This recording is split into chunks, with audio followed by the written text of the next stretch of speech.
Do you ever walk away after you meet somebody on a first date, maybe, or it's a job interview or a high stakes meeting, and you think, I said the right thing. Why didn't I feel a connection there? Why didn't I get the job? Why didn't I get the date? Why didn't I get the client? I'm going to tell you the truth that maybe people won't tell you to your face. If you're not landing one of those, chances are you're not landing any of those, right? And it has nothing to do with your skill or your experience or your prowess. You could be saying all the right things, but you're still not being chosen. This is something new in YouTube and for me. I'm going to personally respond to every comment that you make using a voice note. So when you leave a comment, you're going to hear what the answer I give sounds like because that's important and it's new and I want to try it out. So I'm going to be telling you to do some things during this video that you might not have heard before, maybe in other videos or not in my videos.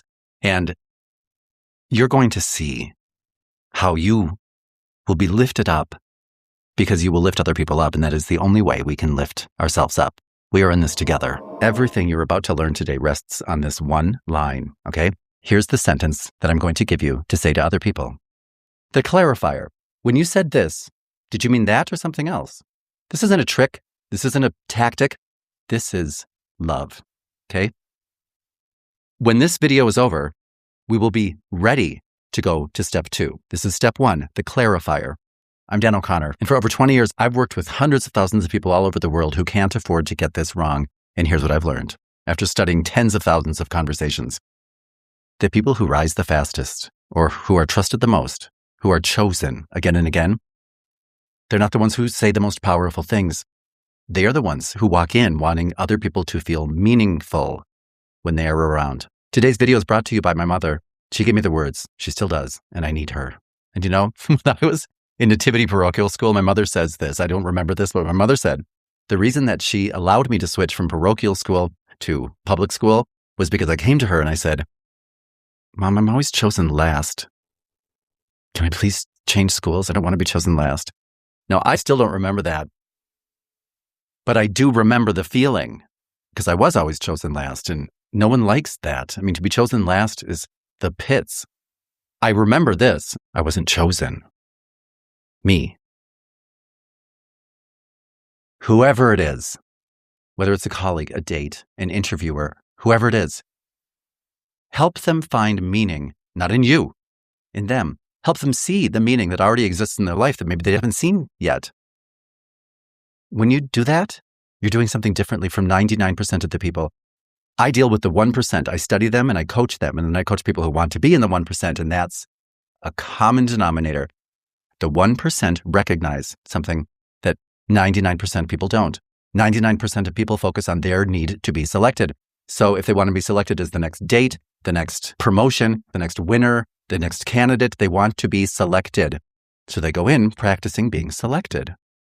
When you walk in with the intention of being selected, you're forcing the other person, first of all, to be a judge, and that's uncomfortable for them, and we'll talk about that. But I'm done with that.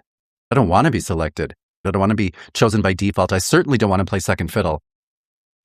I'm done being selected. I want to be chosen on purpose because I'm the one who saw you. I can do that. My grandfather did that. He saw people from all walks of life. It was his job to put everything else aside and just see them here in the present, focusing on them. He was so far ahead of his time. He wasn't distracted by their words or their misuse of words or their imperfections. None of that mattered. He was the judge. He was a good judge, a really good judge. He changed the world with his judgment. So can you. That is actually what we are here to do. Did you know that? You're here to change the whole world. My grandfather, he was loving to everyone. Melba Patil Beals, when she wrote her book, Warriors Don't Cry, she described my grandfather. If you want to know who he was, that's one of the best descriptions of him. She said that she saw him for the first time. She knew everything would be okay. He was the turning point for her. She was one of the Little Rock Nine who were denied entrance into Little Rock High School, and that really was the beginning of the civil rights movement and the desegregation of the South. She was an incredibly brave person. And when she walked into the courtroom and saw my grandfather for the first time, there were many things that she could have said to describe him. She didn't say he was short.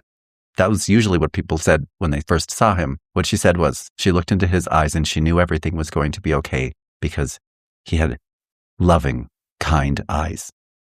I can't remember whether she said kind or loving, to tell you the truth. I'm just thinking of this, but it was one of those. Either way, she knew that he was seeing her through loving eyes. At that moment, she knew he understood what was going on. He understood her. And it was at that moment that she knew everything would be okay. My mother learned from who I believe was the best. So when she listens to me, she judges me. She's my mother. But even more than that, I don't know that there has ever been a time that I've come to her with some challenge, something that I'm seeking to find a solution for, that she has not made me feel visible and that what I think and what I'm going through matters. And I know that she wants to understand it. I know that. That's why this episode has been brought to you by my mother. And Mom, I still need you. Wherever you are, Mom, I still need you. So here's what we're doing today. This is not just a video. This is a social experiment, and it's so exciting. I want you to hear what it sounds like. Every comment that you make, I'm going to respond to today so that you can hear the words when somebody helps you see your life a little bit differently. I'm going to teach you how to become the person people cannot forget. If you want to be chosen, if you want to escape the Fajan, if you don't know about the Fajan, subscribe to this channel. Let's begin. Here's exactly what I would like you to do. Okay, think about a situation right now where you are searching. You are searching for a job partner, maybe a teammate, maybe a lover, maybe an answer. You want clarity. You want wisdom. You need answers. You might not even know yet what the real issue is, but you're looking. In the comments, write one sentence that begins with, I'm searching for someone who, or I'm searching for someone that. Just one sentence, okay? Write it in the comments right now. And then I'm going to ask you to respond to each other using this strategy. If you need to see your life differently, the best way to do that is to help others see their life differently, because what I give to my brother, I give to myself. We do not do this alone. You and I are in this together. There is a reason why we found one another. The people in this group, you will see they are very special. We support one another. That's why we lift each other up so quickly and dramatically. It's not an accident that you are here. We are brought together for this, you and I, and everyone else here. When you are listening to somebody, people talk a lot about listening skills, active listening skills. Almost nobody knows what that means.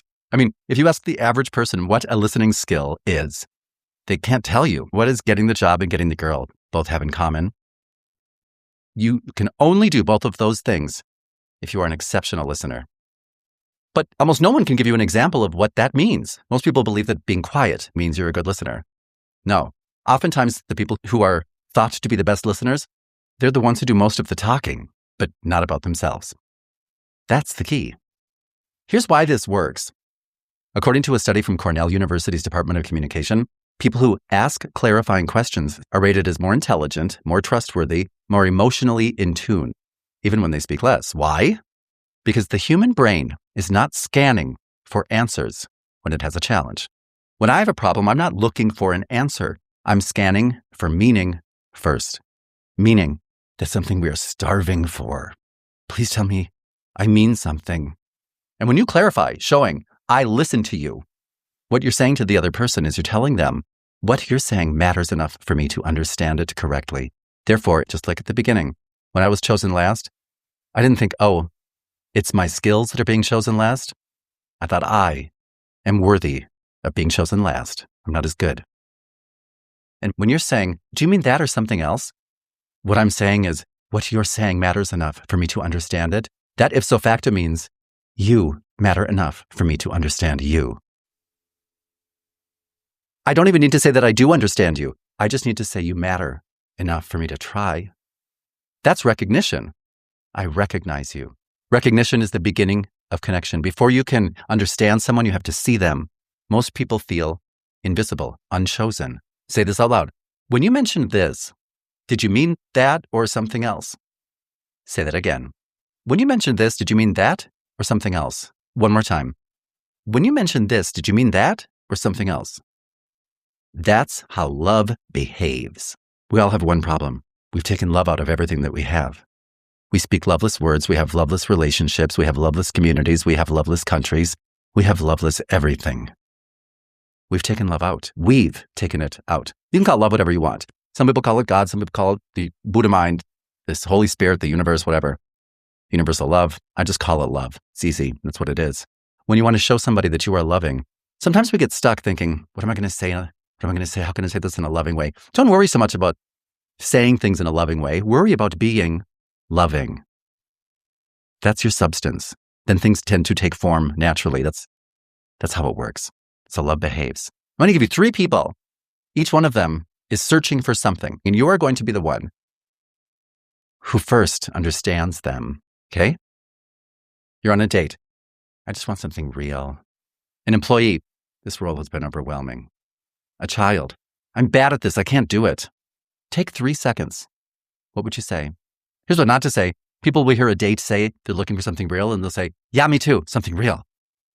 They'll hear an employee say, this is overwhelming. You'll get used to it. I'm sure you can handle it. We hear a child. Oh, you can do it. Just try harder. Apply yourself. This goes past the meaning right to the fixing part. That's why people do not feel seen. When we're describing what we're experiencing, we want people to see us first. How could you possibly fix me if you don't even see me? Think about if you said this the next time you're on a date. When you say real, do you mean long-term commitment real, or like emotional honesty real, or something else? When you say overwhelming, do you mean that the workload is overwhelming, or the pressure, or maybe it's something else?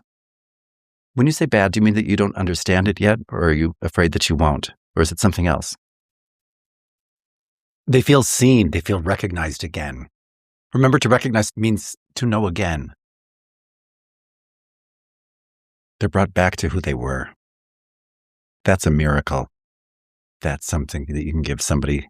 Now I'd like you to go back to the comments. You might be one of the first people here. If you are, there might not be so many comments. There will be.